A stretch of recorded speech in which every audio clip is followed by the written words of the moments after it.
Hola gente, ¿cómo están? Espero que muy bien. En este video voy a hacer el resumen de lo que leí en enero y febrero de este 2024. En total son 10 libros terminados y 2 abandonos. Comenzamos. Primero hablaré del único libro de no ficción que he terminado este año, que es extraño porque suelo leer más no ficción que novelas. Se trata de El diario de infancia de Anais Nin. Lo tengo por aquí. Anais Nin, si no lo saben, es mi escritora favorita. Leerla para mí es más que un placer, una medicina, un deber. Yo quiero saber todo de ella. Ella empezó muy temprano este diario, lo empezó con 12 años y nunca paró.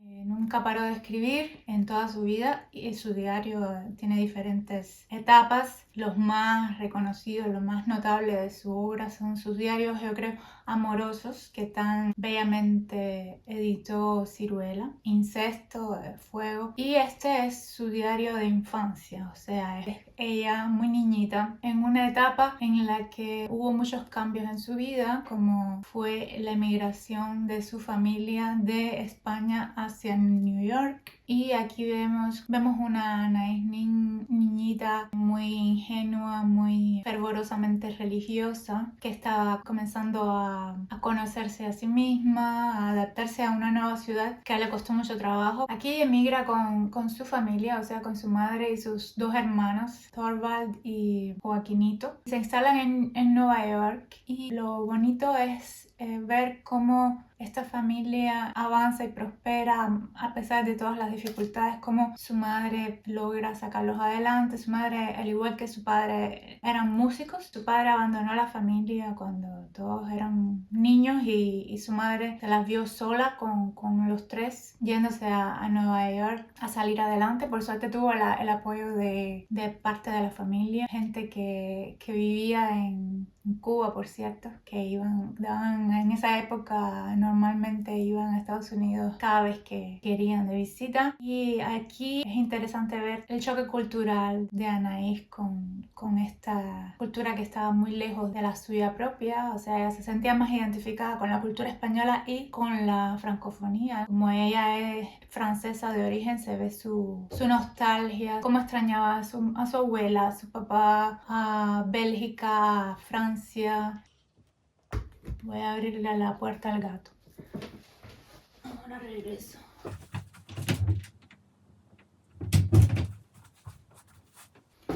¿Qué es el gato? El gato es el dueño de la casa y hay que hacer lo que él dice. Seguimos hablando del diario de infancia. No me voy a extender de todas formas mucho en este diario porque ahora he pasado al volumen del diario de adolescencia, que es la continuación de este. Y cuando lo termine voy a hacer una reseña solo para estos dos libros.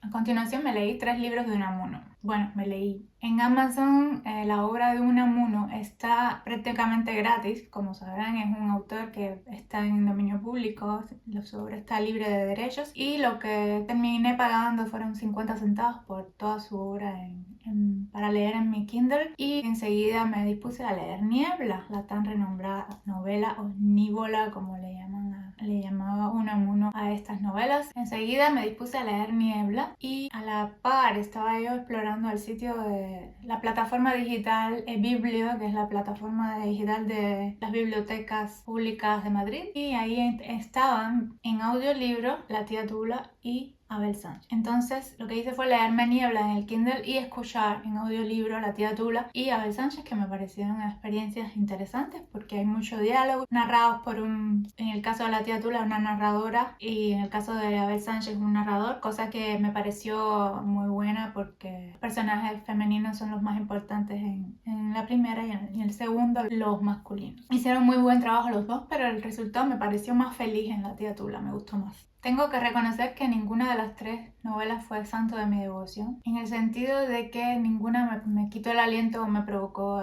me conmovió profundamente. Sí, están bien escritas, por supuesto, y en ciertos momentos te hacen reflexionar y te hacen reír. Lo que sí me gustaron fueron los prólogos. En los prólogos me parece que Unamuno aprovecha para decir todo lo que le da la gana y hacer y deshacer. Es muy simpático Unamuno, me cayó muy bien, pero sobre todo por este esta característica de él como humorista más que por el texto de estas 3 novelas.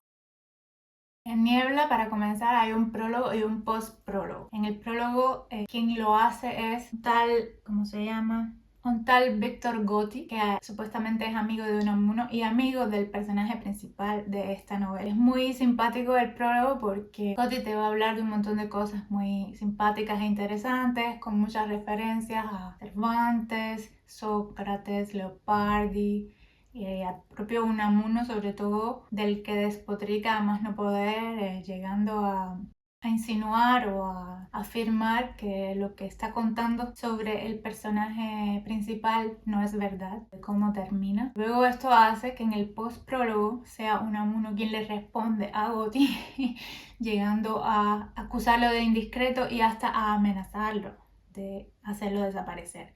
Entonces es algo muy simpático, me parece que este tipo de prólogos es realmente lo que te despierta el interés, porque hay muchos prólogos que son realmente una pesadez y hasta te spoilean. En este caso hay spoilers en el prólogo, pero como es una obra humorística, supuestamente, todo viene al caso, ¿no? O sea, todo tiene el sentido de no solo intrigarte, sino como que confundirte. ¿De qué se trata Niebla? En Niebla, el personaje principal, que es el tal Augusto Pérez, que es un señorito rico, graduado de Derecho, huérfano, que se la pasa, no tiene más nada que hacer que pasearse por las calles, haciéndose preguntas existenciales, y de repente él está como en esa niebla existencial y de repente se ve sacado de ahí por la visión de una mujer, que es un poco como el despertar de su erotismo un poco, ¿no? A partir de ahí él comienza a notar las mujeres a su alrededor, pero se obsesiona con esta tal Eugenia y a partir de ahí comienza una historia de persecución que bueno que no voy a avanzarles. Yo soy una recolectora de frases y entonces cada vez que veo una frase poética interesante me da por escribirla. Y aquí el personaje es tan patético que aunque a veces en sus divagaciones diga algo digno de escribir como una citación, luego dice tantas estupideces y sandeces que, bueno, yo al final borré lo poco que había escrito porque este hombre no merece que uno lo cite ni en sus pocos momentos de lucidez. El caso es que terminé la novela y no me pareció tampoco incluso yo sé que esta novela Niebla está considerada una de en ciertas listas de las mejores novelas escritas en español, como una de esas, pero a mí no me, bueno, ya digo, a lo mejor es que no envejeció bien, no sé. El caso es que para mí no es memorable. Se supone que es humorística la obra, pero a mí me resultó tan intenso y tan insoportable el personaje principal con todas sus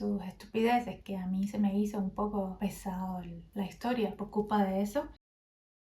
En el caso de la tía Tula, el personaje principal es Gertrudis, que es Tula, y es una mujer fuerte, de carácter fuerte, con matices feministas, esto es muy interesante, pero a la vez muy religiosa. Entonces esto crea un personaje con contradicciones y con luchas internas y reflexiones que es lo que a mí me parece más interesante de la obra. La historia trata de esta mujer y sus sacrificios por su hermana y sus sobrinos y su familia en general y todo lo que esto conlleva. Me gustó este aspecto de no dejar que la sociedad dictara todo lo que ella podía hacer o no hacer, o sea, este aspecto un poco feminista de su carácter, pero me sacó de quicio esa obsesión que ella tenía de que la mujer, al mismo tiempo, su rol principal, sobre todo una vez que se casa, era traer hijos al mundo, o sea, parir y parir y parir, aunque estés al borde de la muerte, aunque eso implique que te puede matar el embarazo, aunque te esté comiendo la anemia.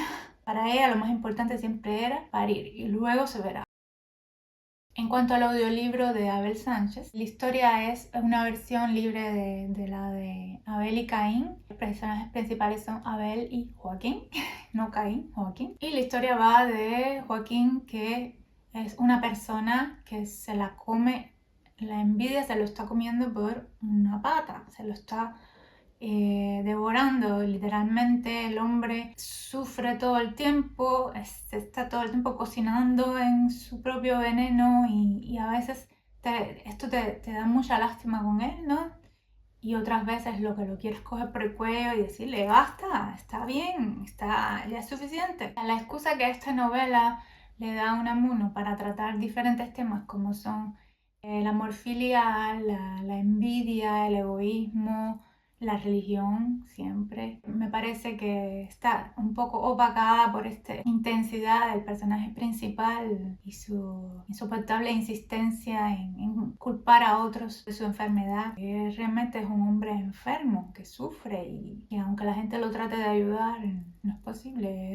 Está demasiado arraigado, como si de nacimiento tuviera ese defecto, ¿no? En resumen, ya sea porque en mi opinión no han envejecido bien o por ese carácter repetitivo e insistente de los personajes principales, no me parece que sean libros que haya sentido placer al leerlos o que yo haya adorado, pero esto es muy subjetivo a ustedes, puede ser que les guste este tipo de historias. Ahora, al mismo tiempo que me puse en eBiblio, la plataforma digital de las bibliotecas públicas, como es gratis y yo soy una recolectora de todo lo que me parezca gratis, a mí me da por acumularlo como si se fuera a acabar. Y me puse a hacer reservas y a descargar libros de eBiblio hasta que Biblio me dijo stop y me dejó solo descargar 2 libros. Uno, Elogio de la sombra de, ¿cómo se llama el japonés? De Junichiro Tanizaki, y una selección de cuentos de Virginia Woolf. El de Elogio de la sombra lo descargué pensando que era algo muy poético, una novela escrita con estilo o prosa poética, ¿no? Y no, nada que ver, era un libro más bien sobre arquitectura y estética asiática. Y entonces lo abandoné porque realmente no era lo que yo estaba buscando. Tal vez en algún momento lo retome porque me pareció interesante, aunque el autor parece ir en la dirección de demostrarte por qué la cultura japonesa o asiática en general es mejor que la occidental. No diría que hasta donde yo leí era en esa dirección que él iba, pero estaba muy interesante. El otro audiolibro de cuentos de Virginia Woolf, empecé a escucharlo con mucho interés, pero tengo que abrir la puerta al gato de nuevo.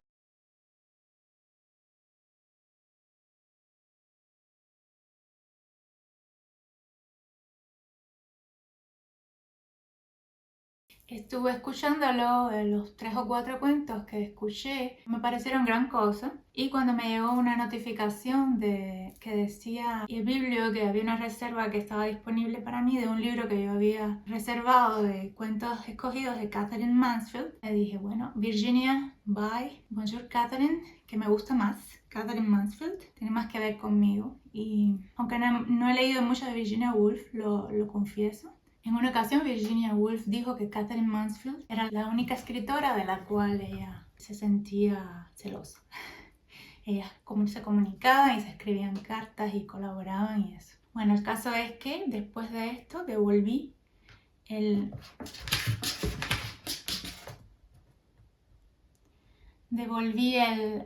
esos 2 audiolibros que saqué de Biblia. El de Katherine no aparece en... ¿Qué vas a hacer? Salta.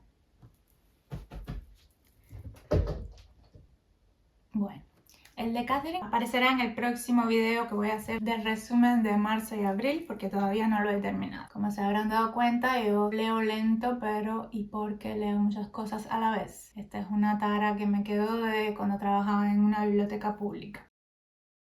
Los siguientes libros que me leí tienen los 2 escenarios en la India y son Siddhartha de Hermann Hesse y Alboroto en el Guayabal de Kiran Desai. Alboroto en el Guayabal lo compré por el título, me pareció muy interesante. Yo iba caminando por una calle de estas, en el centro de Madrid hay varias librerías en esa calle, y yo iba haciendo mi tour de librerías, y en esta librería de segunda mano este libro está colgado en la puerta, el único que costaba 2 euros en ese día, y me sentí muy afortunada porque me pareció que iba a ser una lectura muy entretenida. Yo no he leído muchos libros ni que se desarrollen en la India ni de escritores indios, y esta chica es india, aunque creo que actualmente vive en Estados Unidos y escribe en inglés. Por la sinopsis me pareció, se las voy a leer porque por ahí te puedes llevar una idea de qué va este libro. El joven Sampath Chawla, nacido en el seno de una familia un tanto particular, no parece destinado a conseguir grandes cosas en la vida. Tras fracasar tanto en los estudios como en el trabajo, Sampath solo muestra una alegre propensión a dejar correr los días bebiendo té y cantorreando en los parques públicos. Pero como dice su abuela, el mundo gira en redondo y lo que hoy cae, mañana puede estar en la cima. Nadie le cree hasta el día en que Sampath aparece en la rama de un guayabo gigante, convertido en una especie de santón a quien las gentes del pueblo acuden en masa a escuchar sus consejos. Aunque solo se subió al árbol para retirarse a meditar, la información secreta que misteriosamente posee de sus vecinos hace que estos le consideren dotados de poderes mágicos. La noticia corre como el viento y pronto el Guayabal se convierte en la meca de un sinfín de inocentes peregrinos deseosos de orientación espiritual, lo que a su vez supone una magnífica ocasión para que algunos obtengan pingües beneficios. Alboroto en el Guayabal es una novela plena de humor y desbordante de imaginación, cuya mirada irónica sobre la caótica realidad de la India de nuestros días supone una magnífica alegoría del comportamiento humano en temas tan universales y eternos como el amor, la familia y las relaciones personales. Creo que la ilustración de la cubierta lo dice todo. Y estos tres monitos que yo me preguntaba, ¿qué pinta eso ahí? Juegan su papel también. Este libro a mí me gustó por lo exótico para mí, por las descripciones, en muchas ocasiones descripciones muy vívidas, muy poéticas y humorísticas que tiene, y porque aunque el personaje principal y los personajes de poder en este pueblo, en esta historia, son todos hombres, los tres personajes femeninos que aparecen aquí son tres mujeres de la misma familia, pero muy distintas entre ellas y a su forma, cada una con una autenticidad, una fuerza y una desenvoltura que te atrapa y hace que la historia sea muy equilibrada y muy interesante. También me gustó aprender, aunque solo fuera someramente, un poco sobre cómo funciona en la India moderna todo esto de las castas y cómo una mujer de una casta superior puede verse obligada a casarse con un hombre de una casta inferior por el hecho de ser vista a ella como rara o retardada. Aquí he marcado un pasaje para que tengan una idea de cómo escribe Kiran, que habla precisamente de uno de estos aspectos sociales. Dice así: en algún momento es necesario que toda la familia busque una nuera. La chica que va a desposarse con el primogénito de la casa debe proceder de una buena familia. Debe tener una personalidad agradable, debe tener un carácter amable, en modo alguno descarado ni osado. La chica debe mantener la mirada baja y, puesto que se avergüenza y es tímida, también mantendrá la cabeza gacha. Nadie quiere a una chica que mira a la gente directamente a la cara con grandes ojos de rana. Debe tener una tez hermosa, pero si es de piel morena, la dote incluirá al menos uno de los siguientes artículos: un televisor, un frigorífico o una alacena de acero de marca Godrej. Quizás incluso un scooter. La chica debe ser buena estudiante y destacar en una amplia variedad de campos diferentes. Cuando cante, su voz tendrá la dulzura de la miel y provocará lágrimas de emoción. Cuando baile, la gente tiene que lanzar exclamaciones de asombro y placer. Debe quedar claro que no bailará ni cantará después del matrimonio, ya que avergonzaría a la familia. La chica tiene que haber aprobado todos sus exámenes en los primeros puestos de su clase, pero escuchará respetuosamente cuando se le leccione sobre materias varias que uno mismo suspendió en secundaria. No debe ser coja, debe caminar a pasitos, con delicadeza, los pequeños pies bajo el sari. No debe andar a zancadas ni levantar las piernas como un caballo. Debe sentarse en silencio con las rodillas juntas. Hablará solo un poco para demostrar que es capaz de ello, pero nunca en exceso. Debe pronunciar solo una palabra, o quizás dos, después de haberse hecho de rogar varias veces. Solo unas frases. Una frase nada más. Bueno, aquí ya ven cómo puede un texto ser a la vez humorístico y denunciar un poco el absurdo de este sistema social. En el caso de Siddhartha, como todo el mundo sabe, es de Hermann Hesse. ¿Por qué estos escritores alemanes se obsesionan tanto con la India? Igual Thomas Mann, recuerdo que escribió Las cabezas trocadas, inspirado en una leyenda india. Muy buen libro, Las cabezas trocadas, si no lo han leído se los recomiendo. Un libro muy particular. Bueno, pues Siddhartha es un hijo de un brahman que decide abandonar a su padre y donde vive para seguir el camino con un amigo, con su amigo Govinda, y unirse a los samanas, que son como una especie de peregrinos que viven de la caridad, porque él lo que quiere es conseguir la sabiduría, porque él considera que siguiendo la tradición familiar brahmánica, esta filosofía no le brinda todas las respuestas que él anda buscando y decide irse con su amigo Govinda caminar con los samanas a ver si estos le enseñan el camino de esta iluminación espiritual que él quiere conseguir, y así va a pasar todo el libro yendo de aquí para allá buscando esta iluminación. En el camino va a encontrar muchos maestros, cada uno de los cuales le va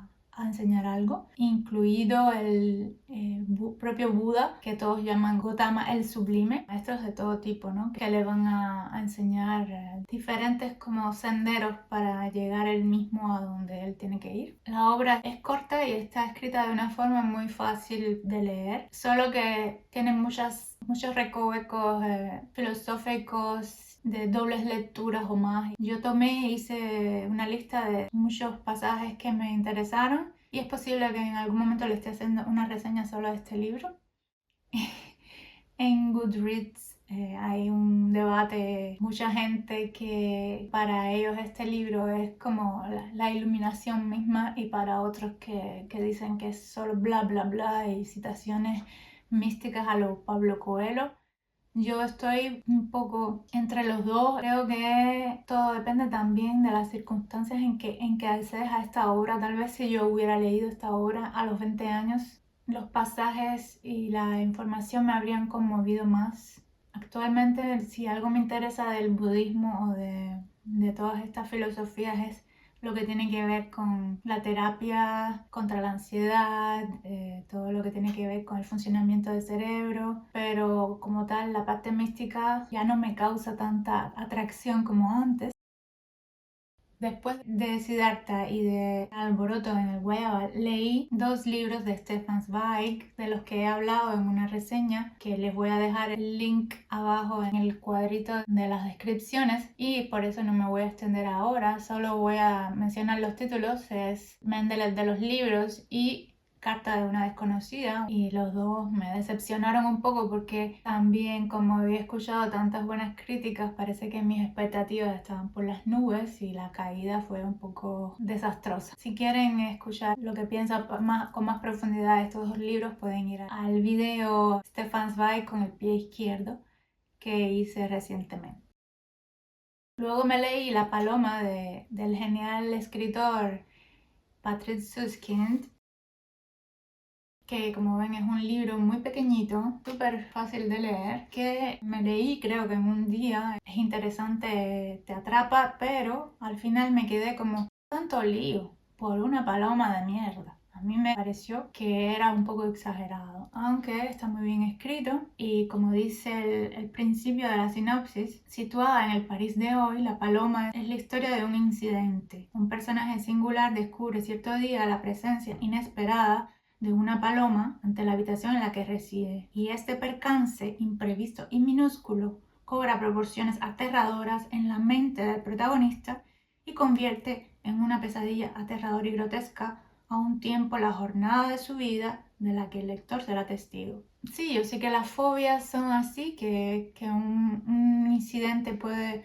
desencadenar algo realmente terrible para una persona.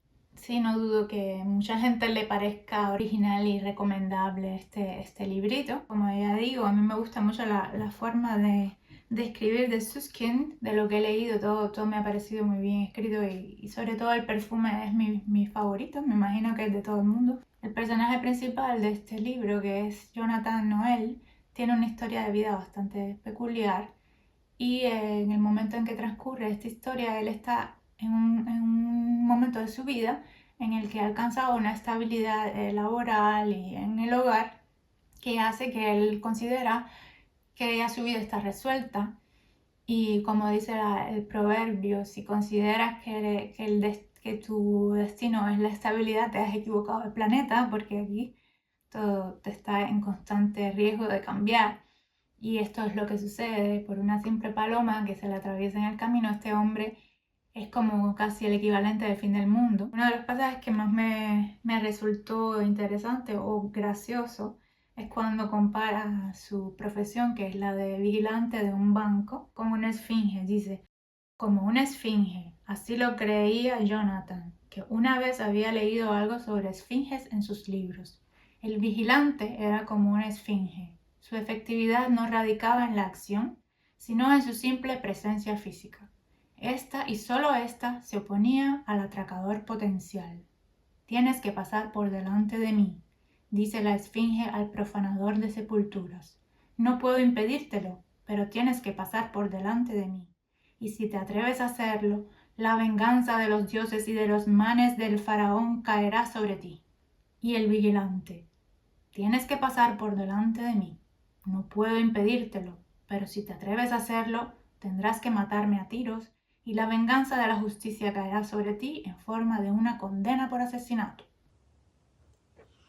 Por último, con el que terminé este ciclo es un libro de Truman Capote que se llama El arpa de hierba. Mis expectativas estaban bastante altas porque lo había escuchado recomendado en varias ocasiones y me gustó, o sea, me pareció a la par de las expectativas. Es una lectura corta, ligero, interesante, con toques de humor y de poesía también. Transcurre en un pueblito norteamericano, anodino, común, pero al mismo tiempo con sus peculiaridades y su autenticidad. Este libro me recordó un poco al Vino del Estío de Ray Bradbury, porque tiene más o menos las mismas características, se desarrolla en un pueblito norteamericano, tiene rasgos autobiográficos y hay acción y a la vez hay espíritu y a la vez te permite conectar con las historias de los personajes. Hay partes poéticas, hay partes humorísticas. Creo que el personaje de Dolly va a quedarse en mi mente un tiempo. Aquí se trata de dos hermanas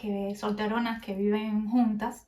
Una es Dolly, que es muy poquita cosa, es un pan dulce.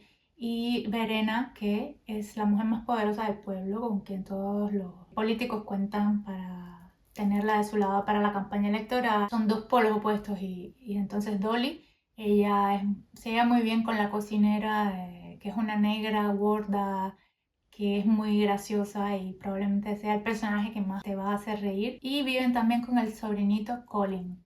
Entonces ellos tres, a raíz de una disputa entre Verena y Dolly, terminan yéndose de la casa a vivir en un árbol, en el bosque. Y esto desencadena un drama que no les voy a contar, pero es algo interesante cómo el pueblo se moviliza en función de este evento tan un poco surrealista, que nadie se esperaba que una señora anciana fuera a irse a vivir a una mata, encaramarse en una cabaña en una mata y expuesta a la intemperie. Pero es un libro que te garantizo que te va a atrapar. Y de todos los libros de esta lista, es probablemente, si tuviera que recomendar alguno, sería este. Y tal vez, ¿por qué no?, el del alboroto en el Guayabal, porque los dos son lecturas cortas, ligeras, pero donde hay acción y a la vez hay un poco de este espíritu, de esta poesía que te permite un poco reflexionar y alejarte y ver todo desde diferentes ángulos. Y qué curioso que los dos